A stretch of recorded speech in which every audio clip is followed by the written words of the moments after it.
volcano blows itself apart, blasting its way into history with unimaginable force. This eruption was one of the most destructive of all time, affecting the entire planet years after the explosion. Mount Pinatubo in the Philippines, June 15, 1991.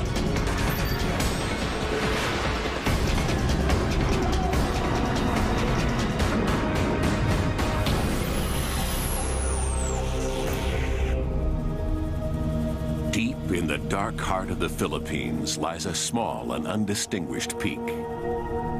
Once it was a volcano, one of the biggest the world has ever seen. But for 5 centuries, Mount Pinatubo has been dormant, ignored by the hundreds of thousands of Filipinos in the towns and cities that have grown up in its shadow.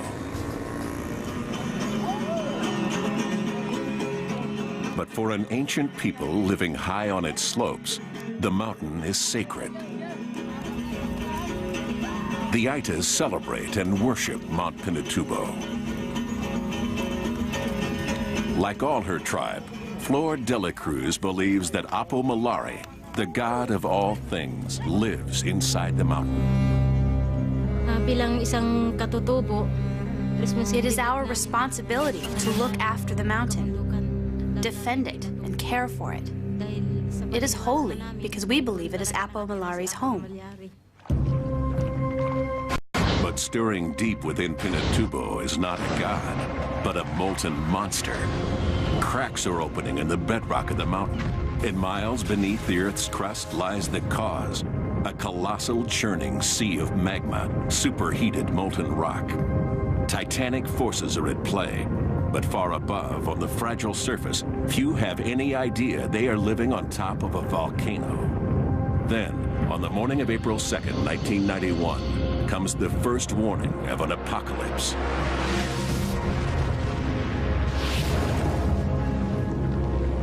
A series of small explosions rocked the remote summit of Pinatubo. But the Aitas are the only people to see the explosions and the plumes of steam. Pinatubo's warning has no witnesses except those who worship it. The people were terrified when they saw the explosions on the mountain. No one knew what was happening.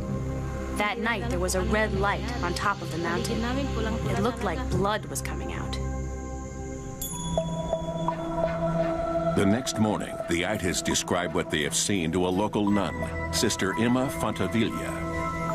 She sets off for the lowlands with Flor de la Cruz as an eyewitness, determined to report the explosions to the government authorities.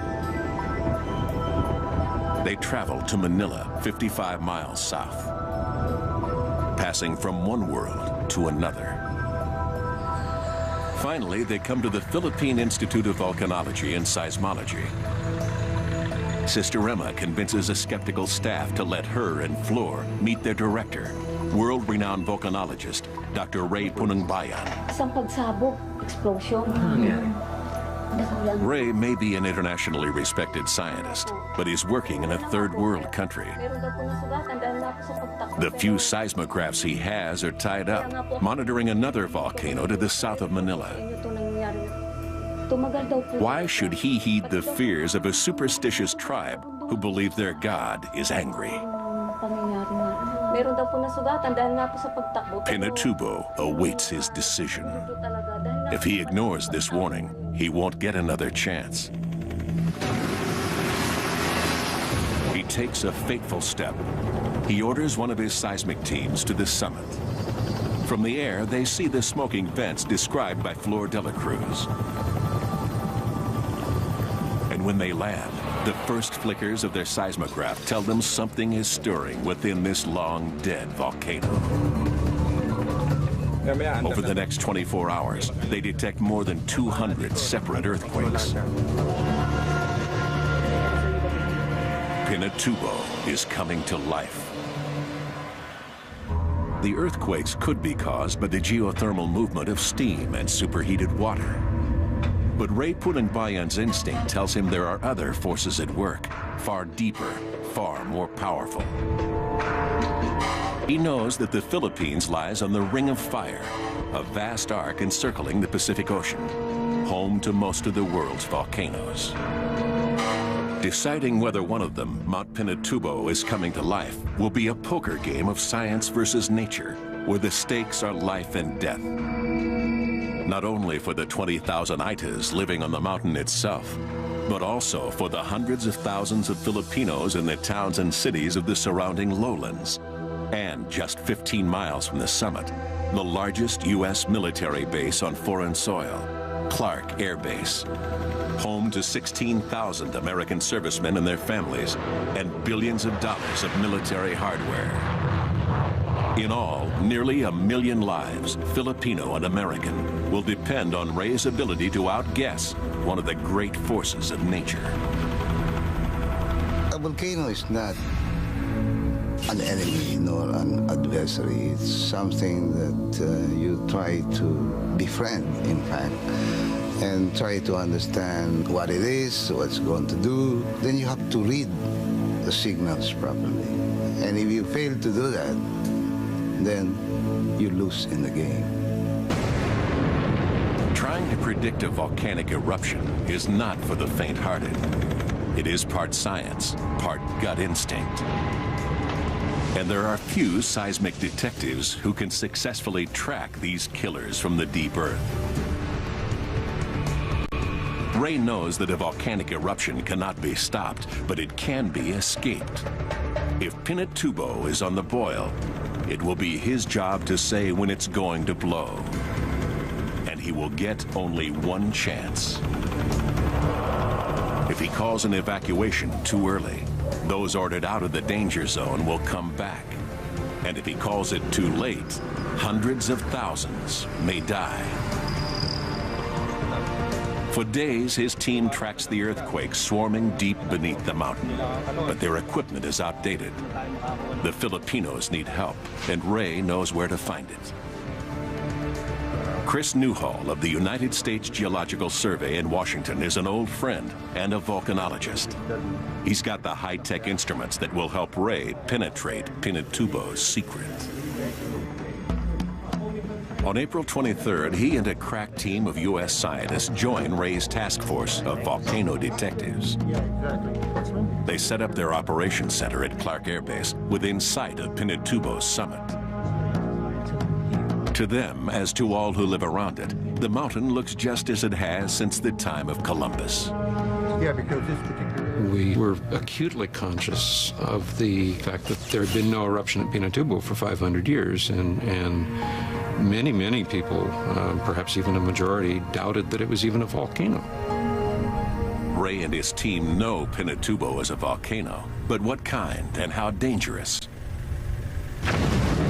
While some volcanoes, like Mauna Loa and Kilauea in Hawaii, release free-flowing rivers of lava, the most catastrophic type of eruptions are explosive. Mountain loads of magma that detonate suddenly and usually without warning. Instead of lava, explosive volcanoes hurl out massive pyroclastic flows, superheated tidal waves of rock and ash. It's a hot hurricane or hot blast of rock and ash and gas. And we know enough about pyroclastic flows to know that virtually nobody survives. Ray and Chris study aerial photographs to plot the footprint of Pinatubo's last eruption. They are shocked by what they see in the maps and the ancient geological record. An explosive volcano as big as any in history. I think the oh my God moment came very early. We could see straight away that the kind of explosive eruptions that had occurred in the past from Pinatubo were of the same order of magnitude as what had occurred at Krakatau in 1883. Krakatoa, a remote Indonesian island, blew up in 1883 and remains the deadliest volcanic eruption in recorded history. The detonation was heard 3,000 miles away and created a tsunami 100 feet high that drowned 36,000 people. And in Pinatubo's eroded canyons, Ray and Chris find evidence of a Krakatoa-sized eruption. Pyroclastic flows that once incinerated and buried the land under Clark Air Base. Could it be capable of such a cataclysm again? The seismographs trace a veiled but deadly threat. 1 million lives hang in the balance. 1 million unwitting souls dependent on just a few. Ray and his team are intensely worried about Pinatubo's awesome past. And the seismologists continue to detect clusters of earthquakes deep beneath the surface. Ray has ordered an evacuation of the immediate area around the summit. Only the Itas are affected, but to them it is heartbreaking. To them, leaving their sacred land also means turning their backs on their God. From the high slopes, thousands of Itas begin to trek down the mountain to resettlement camps in the lowlands. But in a remote ravine on Pinatubo's southeast face, one tribe of Itas has decided to stay and put their fate in the hands of Apo Malare. Hiding from the Army and the Air Force, whose job it is to ensure Ray's evacuation order is carried out, they seek shelter in a cave.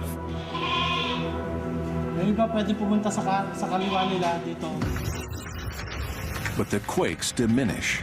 Nothing is reading right. Deep beneath the earth, there is now only a sinister silence.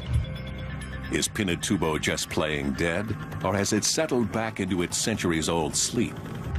Has Ray called a false alarm? Volcanoes have claimed countless victims in surprise attacks. But there have also been thousands killed who were warned, but failed to listen.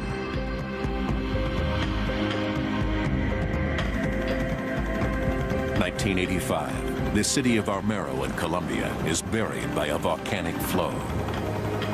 In the weeks and days before, scientists told those who lived here that Mount Nevado del Ruiz was going to erupt.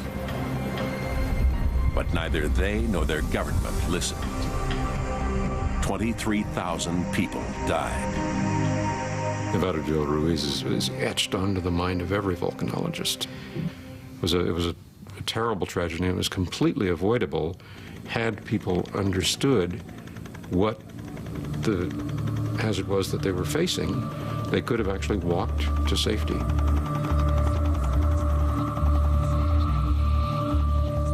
Ray Punangbayan is determined not to let that happen in his country.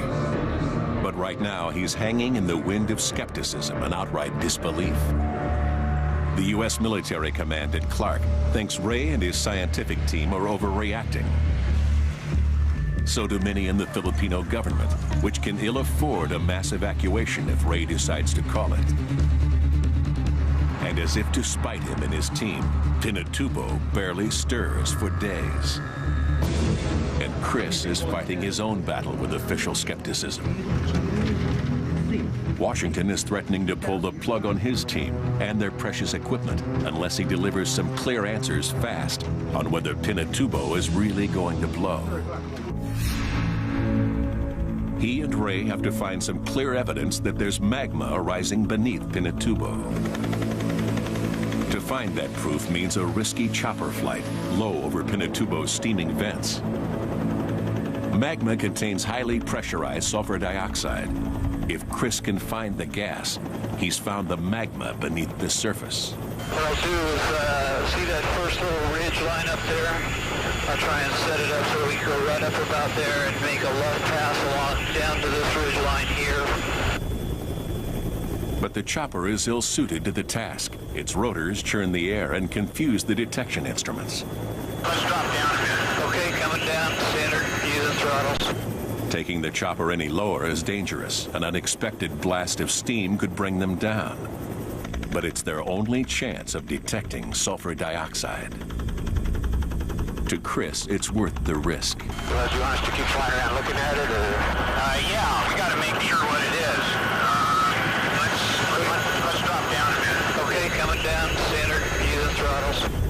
he finds sulfur dioxide, tons of it, escaping from the volcano's vents. There's no way of telling how close the magma is to the surface, but the sulfur dioxide is his first real clue that an eruption could happen. But what he cannot see or even guess at is the magnitude of the coming cataclysm. A giant white-hot fist is preparing to strike. But little on the surface gives any sign that a mega eruption is brewing. Just ahead, as Pinatubo wages its war on the Philippines, soldiers at the U.S. Air Force Base are forced to leave, while a local tribe hunkers down in a nearby cave. Surviving will be right back. For 2 weeks, the team at Clark monitors the sulfur dioxide levels over the summit. For 2 weeks, they hold steady. Then suddenly, they plummet. It can mean only one of two things. Either the magma has subsided and Pinatubo has called off its attack, or it is blocked and pressurizing. A gigantic powder keg that could blow catastrophically at any moment. Ray has to make the call. Is Pinatubo going up, or is it going quiet? It is an awesome choice to make. An eruption could happen in a day or a decade. Volcanoes do not keep the time of men. We know the stakes are high. We don't know how long the fuse is. You have to work fast. People in Los Angeles have really... With the tragedy of Nevado del Ruiz in Colombia haunting him, Ray decides the moment has come to call his enemies bluff. A more climatic eruption that will soon occur. He finally orders a general evacuation of the provinces around Pinatubo. The call goes out to almost 1 million people.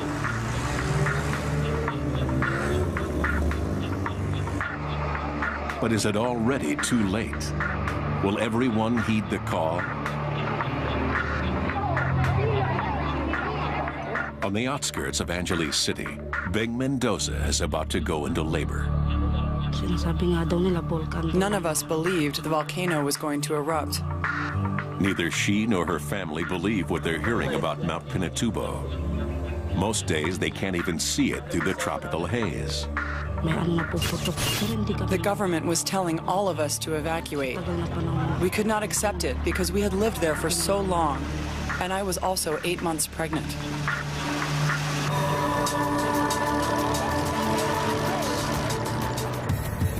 Ordinary Filipinos are reluctant to leave their homes, and at Clark, the military is even more hardline against the idea of evacuating the base. Its commanders are not prepared to cut and run until the scientists can say for sure when the volcano is going to blow. Aircraft continue to take off and land on the remnants of Pinatubo's last eruption, as though it never happened. It's a standoff between the scientists and the soldiers.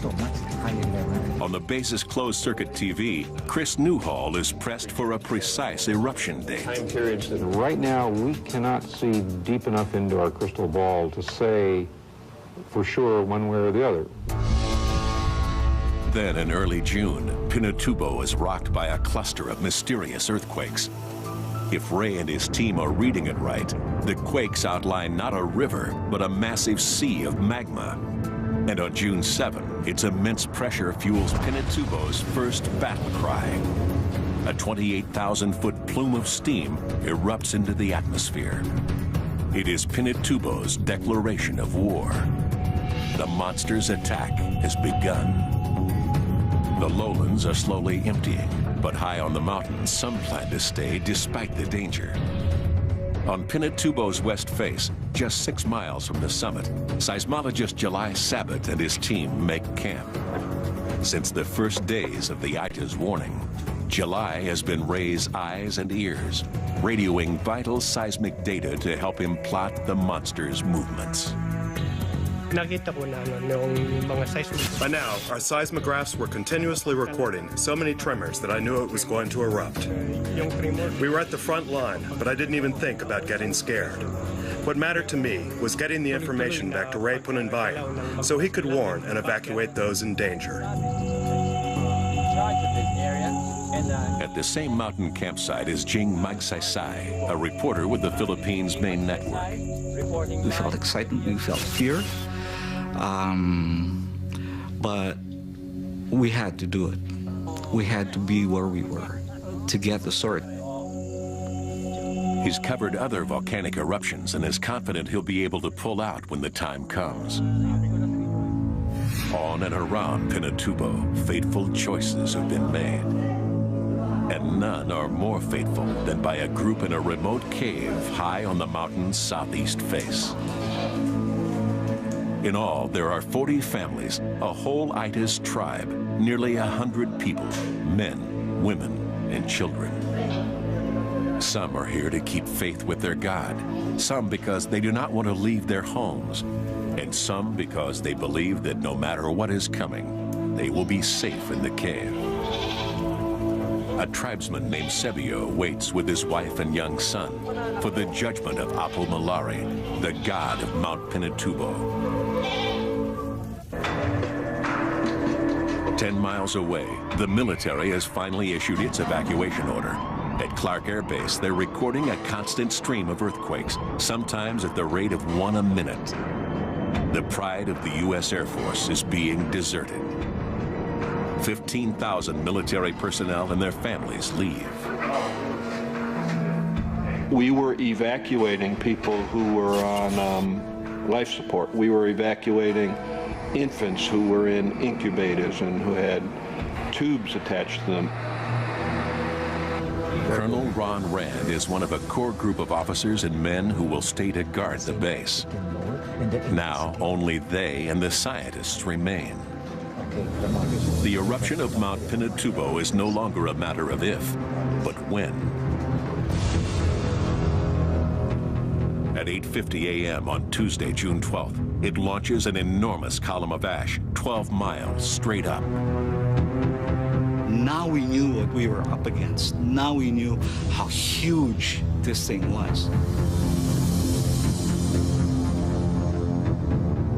Here's this plume, unlike anything I've ever seen. Giant, dark, gray, swirling, roiling, boiling, you know, just growing as you looked at it and going like a rocket. When I was a young guy in the Air Force, I got a ride in an F-4. And we climbed to 43,000 feet, and it took us 2 minutes and 40 seconds. This plume rose 60,000 feet in 1 minute. So you're standing there looking at it, and it was like this. So powerful is the force of the eruption that even its sound waves shoot straight up. Those watching on the ground hear nothing.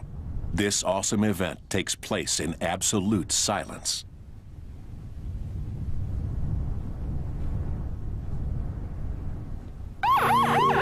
The Philippine Army and Air Force are still evacuating people off the mountain. They're finding more and more itis. Many Filipinos believe that this is the climactic eruption. This is the big one.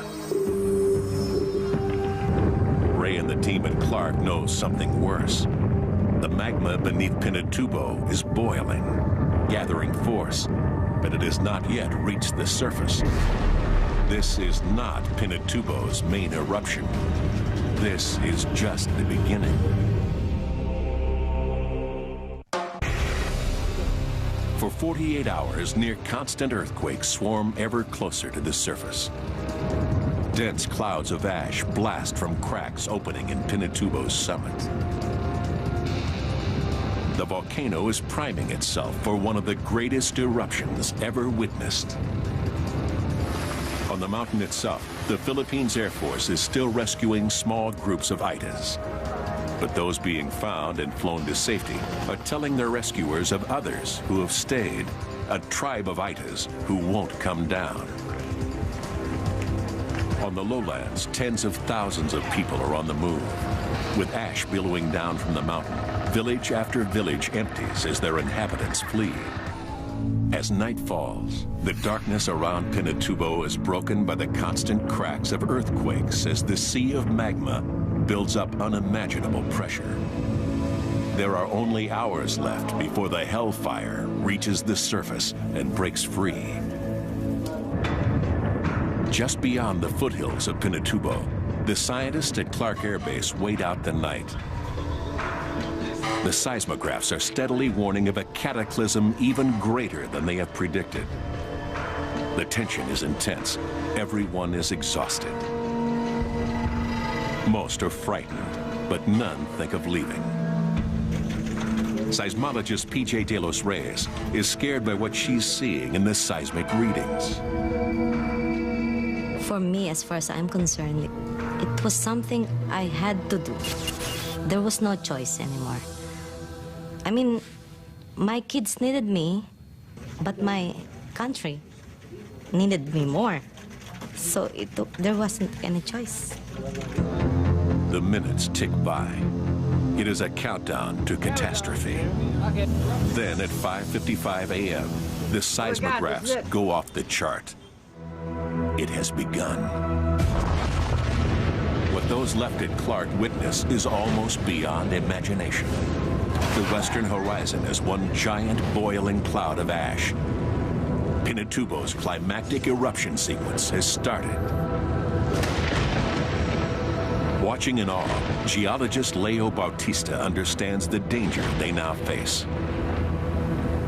Those who have done so much to warn others are now directly in harm's way. The first thing that came to my mind is I might not see my family again. I've been away for maybe 1.5 months already from my house and from my family, and I was wondering whether I'll have the chance to see them again. So.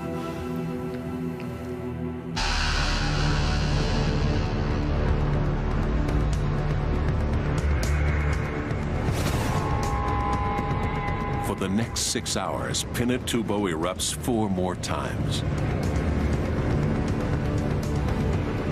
Day became night at 3 o'clock in the afternoon, and it seems that as if it's the end of the world. It is noon, and it looks like midnight out here. You can hear the sound of the ash falling.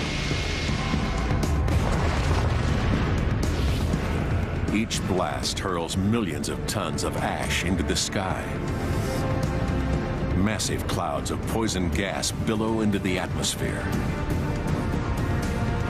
Gales of volcanic rock rain down as far as 30 miles away. The monster's fury is terrifying.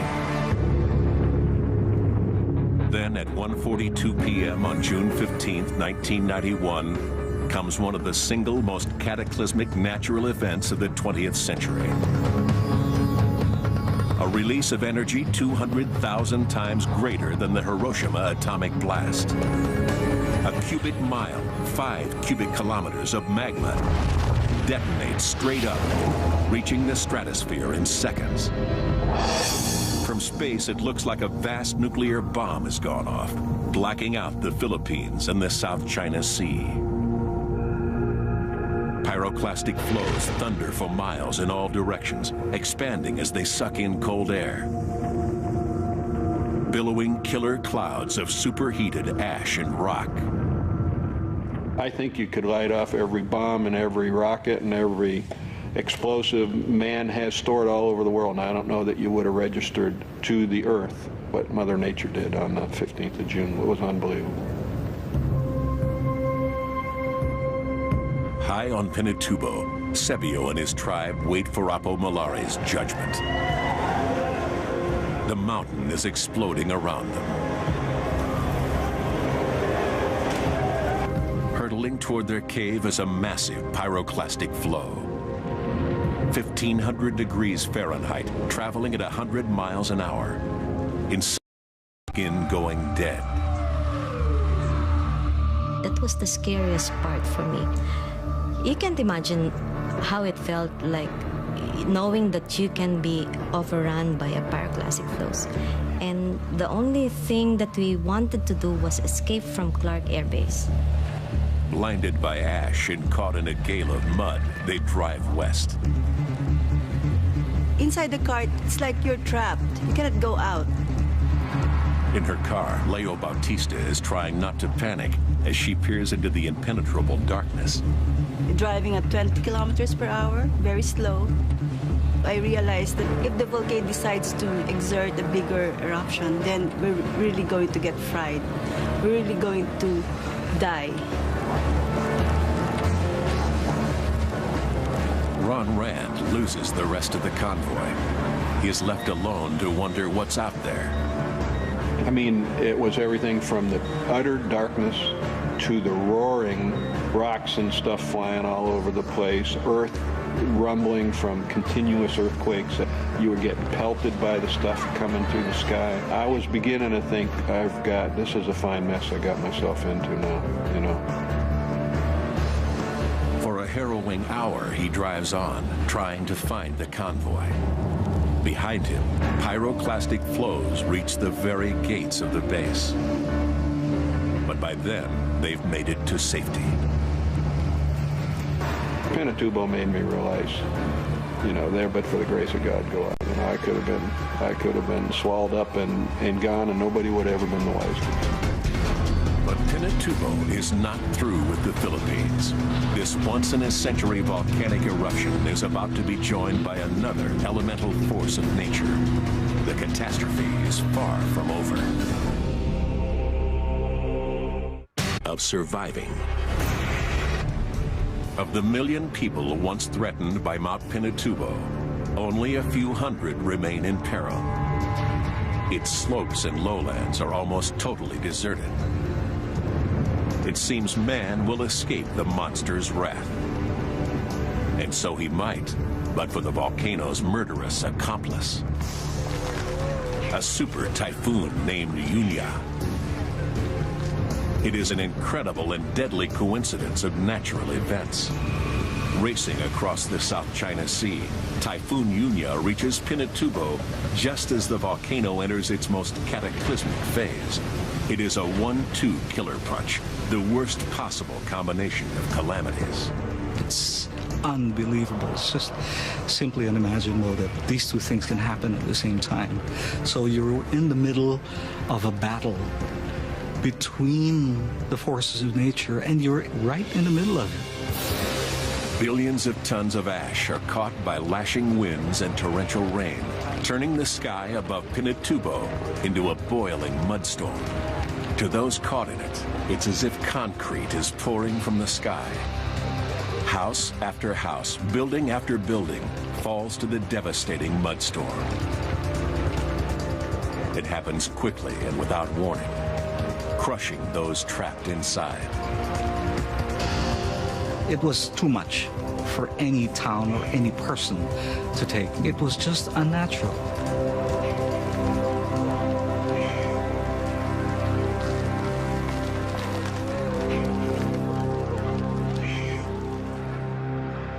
The scene is being repeated in all the provinces around Pinatubo. Beng Mendoza fled with her family only days before. Her house lasts barely 15 minutes before collapsing under its immense load of volcanic mud. The mudstorm will be the catastrophe's most immediate killer, but it is not the only one.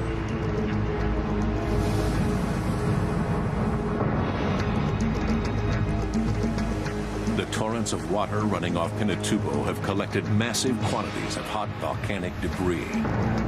They are called lahars, dense mud flows, and they tumble over the lowlands like floods of liquid rock, crashing through towns, grinding everything in their path.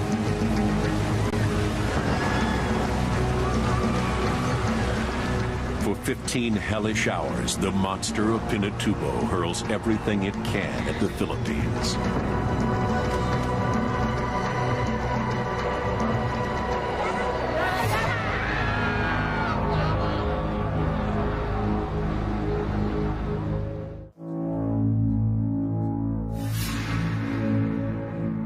And when the sun finally breaks through again 2 days later, it is shining on another planet.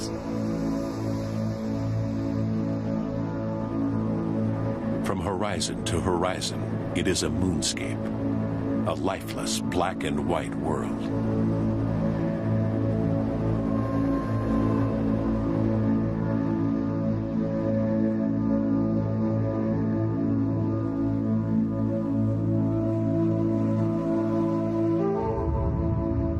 largest volcanic cloud of the 20th century is circling the Earth.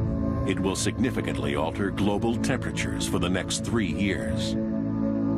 The biggest American military base on foreign soil is destroyed. Clark will be abandoned by the greatest military power on Earth, beaten by a force more destructive than any human enemy.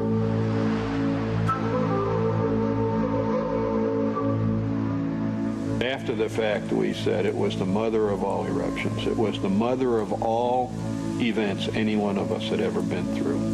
It was huge, it was scary, it was powerful. I know it changed the way I thought about the world we live in.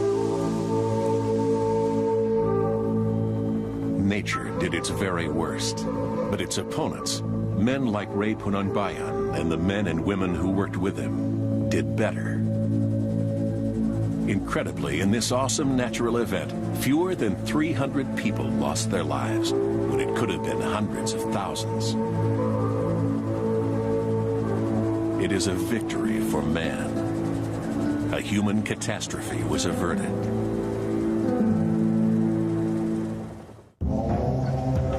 Man had never faced an eruption on the scale of Pinatubo, armed with the high-tech weapons of the 20th century. But it was far more than just science that saved so many. It was an extraordinary human effort on every level. I think that had any one of those elements been missing, we could have ended up with a major disaster on our hands. More than any volcano that went before it, Pinatubo proved that man can not only accurately predict a volcanic eruption, but that he can also protect his fellow man from one of nature's most catastrophic events. But it also showed that however advanced our scientific ability may be, we ignored those who best know Mother Nature at our peril. In the aftermath of the eruption, Beng Mendoza gave birth to a healthy son named Rindy. July 7th, Leo Bautista and PJ De Los Reyes went back to work at the Philippine Institute of Volcanology and Seismology, keeping watch on volcanoes throughout the country. Chris Newhall continued to work with the United States Geological Survey, but plans to retire in the Philippines. Ching Magsaysay, like all those who lived through the eruption, says it changed him forever. Pinatubo, in the end, became one of my closest friends, I think. Taught me a lot of things. Showed me how meaningful and how meaningless at the same time a human being can be. And Ray Punangbayan, the undisputed hero of what was one of the greatest eruptions in modern history, retired in 2002. The Pinatubo experience is something that you recall with a smile. It's a classic example of how international cooperation should work when you're responding to disaster. It's a success story.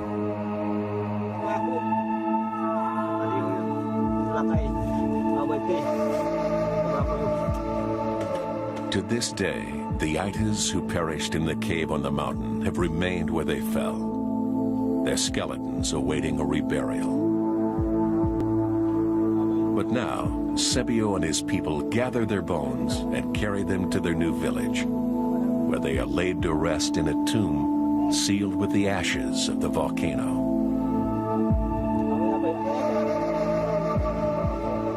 There is grief and bitter memories as the time of their deaths is remembered. But there is also hope. The Aitas people have returned to their sacred land.